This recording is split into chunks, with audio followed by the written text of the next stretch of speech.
Hello বন্ধুরা, স্বাগতম আপনাদেরকে নতুন আরেকটি ভিডিওতে। আজকের এই ভিডিওতে আমি আলোচনা করব সৌদি আরব যদি আপনি একটি গাড়ি কিনতে চান, কোন ধরনের গাড়িটি কিনবেন যেখানে আপনি ক্ষতিগ্রস্ত হবেন না। ভিডিওটি খুবই গুরুত্বপূর্ণ, অবশ্যই সম্পূর্ণ ভিডিওটি দেখবেন। সম্পূর্ণ ভিডিওটি দেখে আপনারা কমেন্ট করবেন। আজকের এই ভিডিওতে আমি আপনাদেরকে খুবই গুরুত্বপূর্ণ ইনফরমেশন দিব, যেই ইনফরমেশনগুলো আপনাদের কাজে আসবে একটি গাড়ি কেনার ক্ষেত্রে।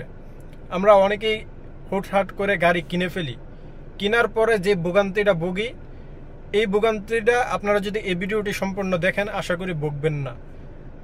গাড়ি কেনার ক্ষেত্রে অনেকগুলো বিষয় সতর্ক থাকতে হবে। একটু ভুলের জন্য আপনাকে অনেক বড় ক্ষতিপূরণ দিতে হয়। প্রথমত বলি যে আমরা যদি একটি গাড়ি কিনতে চাই, গাড়িটা কি দেখে কিনব? গাড়িটার ইঞ্জিনের কন্ডিশন দেখে কিনতে হবে, এটা আমরা সবাই জানি।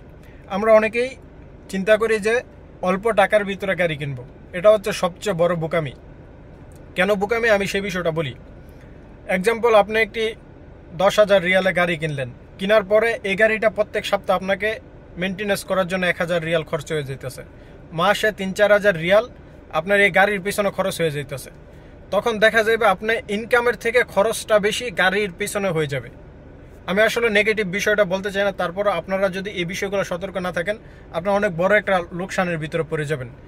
সেই হিসাবে আমি আপনাদেরকে যে তথ্যটা দিতেছি যে আপনারা যখন গাড়ি কিনবেন, শোনেন, গাড়ি কেনাটা কোনো লসের বিষয় না। গাড়ি যদি আপনার একটু ভালো মানের কিনেন, আপনার ইনকাম হচ্ছে না, আপনি গাড়িটা সেল করে দিতে পারবেন, কোনো প্রকার লস হবে না। যেই মূল্যে কিনছেন মনে হইতে পারে এর থেকে বেশি টাকা সেল করছেন, অথবা এর থেকে 1-2 হাজার টাকা কম বেশি হতে পারে। গাড়ি কিনা বেচার ভিতরে তেমন বেশি একটা ব্যবধান হয় না যদি গাড়িটা সহি সালামত থাকে। আর যদি গাড়ির মান খারাপ হয় সেক্ষেত্রে আপনি এটার কোনো মূল্যই পাইবেন না। কেনার সময় তো হুট করে সস্তা দেখে কিনে ফেলবেন, পরে এটা আর বিক্রি করতে পারবেন না। এক তো এখানে আপনার টাকাটা লোকসান, আরেকটা হচ্ছে যে আপনি যদি একটু ভালো মানের গাড়ি কিনেন, এটা আপনার টাকাটা সেভিং হচ্ছে। যে কোনো টাইমে আপনি গাড়িটা সেল করে দিলে সেম মূল্যটাই আপনারা পাইবেন।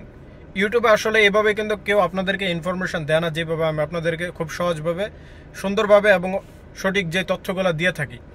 তো প্রিয় বন্ধুরা, আপনারা যখন গাড়ি কিনবেন চেষ্টা করবেন হাওলাত করে হইলেও বা একটু কষ্ট হইলেও একটু ভালো মানের গাড়ি কেনার জন্য, যেই আপনার টাকাটা যাতে লোকসানে না যায় এবং গাড়িটা কেনার পরে যাতে আপনি যাতে ক্ষতিগ্রস্ত না হন।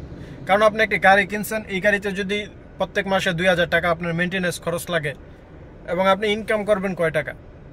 আপনাকে এরকম গাড়ি কিনতে হবে যে গাড়িতে 1-2 বছর গাড়ির কাজে হাত না দেওয়া লাগে। এমনিতে তো টুকটাক তো মেনটেন্যান্স করাই লাগে, এটা সেটা নানান কিছু, এটা তো গাড়িতে করাই লাগবে, এটা কোনো বিষয় না। ইঞ্জিনের মান যদি ভালো থাকে, ইঞ্জিনের কন্ডিশন ভালো থাকলে আপনাদের বেশি টাকা খরচ হবে না। ইঞ্জিন, এসি, এই ধরনের, যেমন গিয়ারবক্সের বিভিন্ন গাড়ির ভিতরে কিন্তু গিয়ারবক্স সমস্যা হলে গাড়ির যারা মালিক তারা গাড়িগুলো সেল করে দেয়।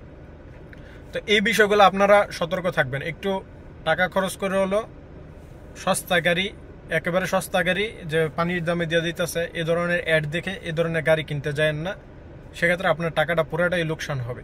আশা করি আমি কি বুঝাইতে চাইতেছি আপনারা বুঝতে পারতেছেন। আরেকটা বিষয় হচ্ছে, আপনি যখন গাড়িটা কিনবেন, কেনার আগে অবশ্যই একজন অভিজ্ঞ ড্রাইভার নিয়ে যাবেন। আমার একটা গাড়ি কেনার ক্ষেত্রে 1,000 রিয়াল প্রয়োজনে যাওয়া আসা একটা ড্রাইভারের পিছনে খরচ করে দিবেন, কোনো অসুবিধা নেই, যাতে আপনার পুরাটা টাকা যাতে লোকসানে না যায়। তো এই বিষয়গুলো আপনারা সতর্ক থাকবেন যে আপনার মূল্যবান টাকা যাতে, কষ্ট অর্জিত টাকা যাতে সঠিক পথে যাতে আপনি ব্যবহার করেন, সঠিক কাজে যাতে লাগে, পরবর্তীতে যাতে আপনার টাকাটা যাতে লোকসান না হয়। আপনি একজন ড্রাইভার নিয়ে যাবেন যে গাড়ির সম্বন্ধে ভালো আইডিয়া রাখে। ড্রাইভার হইলেই চলবে না, গাড়ির সম্বন্ধে ভালো আইডিয়া রাখতে হবে। এরকম একটি ড্রাইভার নিয়ে যাবেন এবং গাড়িটা অবশ্যই কম্পিউটার চেকিং করাবেন কেনার সময়। কম্পিউটার চেকিং কোথায় থেকে করবেন? যে গাড়ির ভিতরে, যে মারোদের ভিতরে যে কম্পিউটার চেকের যে অপশনগুলো আছে সেখান থেকে চেক করাবেন না, একটু আউটসাইডের থেকে চেক করানোর চেষ্টা করবেন।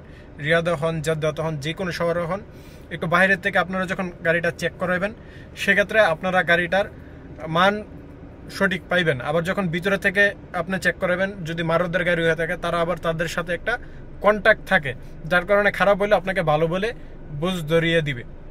এমনটা যাতে না হয় আপনি অভিজ্ঞ লোক নিয়ে যাবেন এবং গাড়িটা, আর এরকম গাড়ি কিনবেন যে গাড়ি আপনাকে তেল সঞ্চয় দেয়, যেহেতু আপনি ইনকামের জন্য গাড়ি নেবেন।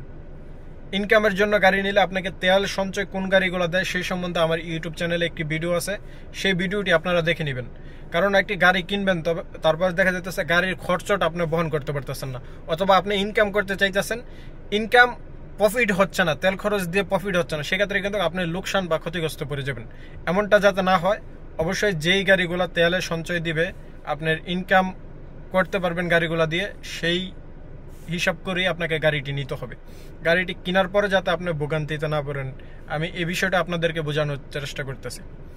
তারপর আছে গাড়ির, আপনারা যদি সৌন্দর্য বিচারেন, সৌন্দর্য আসলে কোনো গাড়ির ম্যাটার রাখে না। গাড়িতে সাউন্ড হয় কিনা, গাড়ির ইঞ্জিন ঠিক আছে কিনা, গিয়ার বক্স ঠিক আছে কিনা, এরপরে গাড়ির হারারা ঠিক আছে কিনা, এটা কিন্তু মেইন ইম্পর্টেন্ট। গাড়ির হারারা যদি ঠিক না থাকে, সেই গাড়ি কিন্তু আপনাকে শুধু লোকসান আর লোকসান দিবে। তো এই বিষয়গুলো আপনারা সতর্ক থাকবেন। আমি প্র্যাকটিক্যালি একটি ভিডিও তৈরি করবো ইনশাল্লাহ খুবই শীঘ্রই। আমি আপনাদেরকে দেখাইবো একটি গাড়ি কেনার সময় কোন কোন বিষয়গুলো আপনারা গিয়ে চেক করবেন গাড়ির ভিতরে। আজকে যেহেতু রাইত হয়ে গেছে, এখন আমি আর এই ভিডিওটি শ্যুট করবো না। আসলে আমি গাড়ি চালাই, বিভিন্ন ব্যস্ততার কারণে ভিডিও তৈরি করার ইচ্ছা শক্তি থাকতো, অনেক সময় করতে পারি না সময়ের কারণে। ইনশাল্লাহ খুবই শীঘ্রই আমি একটি সঠিক আপনাদেরকে এই চ্যানেলের মাধ্যমে ভিডিওটি আপলোড করব, দেখাইবো আপনারা গাড়ি কেনার সময় নিজেরাই কি কি জিনিস চেক করবেন। তারপরেও আমি বলবো যে একজন অভিজ্ঞ ড্রাইভার নিয়ে যাবেন অথবা মেকানিক নিয়ে যাবেন, যে গাড়ির সম্বন্ধে ভালো বোঝে। তো প্রিয় বন্ধুরা, আশা করি আপনারা বুঝতে পারছেন। সবাই ভালো থাকবেন, সুস্থ থাকবেন। ইনশাল্লাহ আপনাদের সাথে দেখা হবে পরবর্তী কোনো নতুন ভিডিওতে। আল্লাহ হাফেজ।